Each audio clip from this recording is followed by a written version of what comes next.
Let's bring in the independent Senator Jacqui Lambie. Senator, good to see you. Beautiful shot there, by the way. First of all, AUKUS, what do you think? Well, that just come from left of field, didn't it? I've been speaking to Rex Patrick for about half an hour this morning, going, what's going on here? So, there is a lot of questions that need to be answered. There's no doubt about that. I think the first thing that we're going to do is go in for a Senate inquiry to see if we can get a little bit more detail out of them. Look, we've always had a great alliance with the US and of course the UK. It sounds great, mate. Don't get me wrong. It does sound good. So, what are your concerns? My concerns, first of all, about the French deal. The last thing we want to be doing is upsetting the French as well. So we're going to be really, really diplomatic in that area. There's no doubt about. The other thing is, are we going to have to pay out any more money there? We've got a problem in Australia when it comes to having nuclear experts. We actually don't have any. We picked this up in the fuel security inquiry that we did back in 2015, and not much has been done. These people can't be just trained overnight. This is an 8 to 10 year training plan that we've got to get in there. So when do we get them over to the US and start training them up? So there are a lot of questions that need to be answered. But like I said, it sounds good. It looks good. Hopefully it won't end up going down the disaster zone where the French ones were going to be go down, which was quite frightening. It was starting to get extremely expensive. It was completely blowing out of budget. Yeah, no, huge delays and cost blowouts as well, very well documented. So on the face of it, Jacqui, do you believe maybe it was better to cut and run and start something fresh? At this stage, it looks like it's certainly better to cut and run. We just seem to be stuck in a rut with the whole French submarine plan. It didn't seem to be moving anywhere very quickly. We really need to get these submarines built, and we need to get them in the water, mate. That's bottom line for our own, for our own national security and our own protection. We really need to get this going, and really waiting 15, 20 years is not on the agenda. I think that people need to understand. I can tell you now, back in 2014, they were doing the 2 diesel submarines, the original ones that they were going to build, because they were a little bit scared about putting the word nuclear out there, and then they were converting over anyway. I mean, that was not going to be cost effective.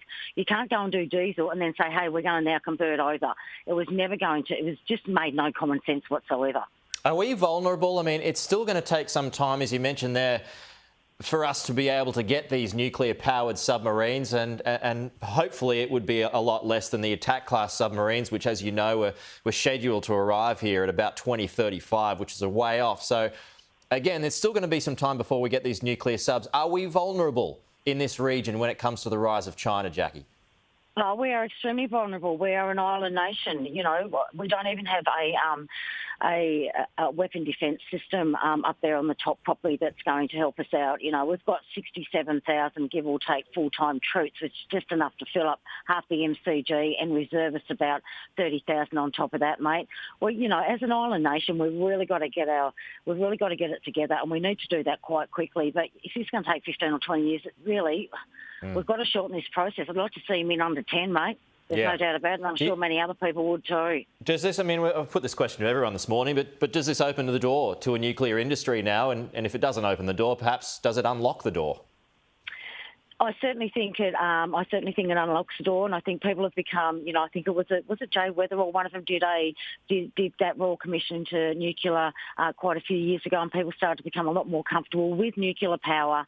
Certainly not nuclear weapons, but certainly nuclear power and things like that, and what we could actually use nuclear for. So it would be nice to see where we're going with this. Yeah. Would you be supportive of that? Are you supportive of that?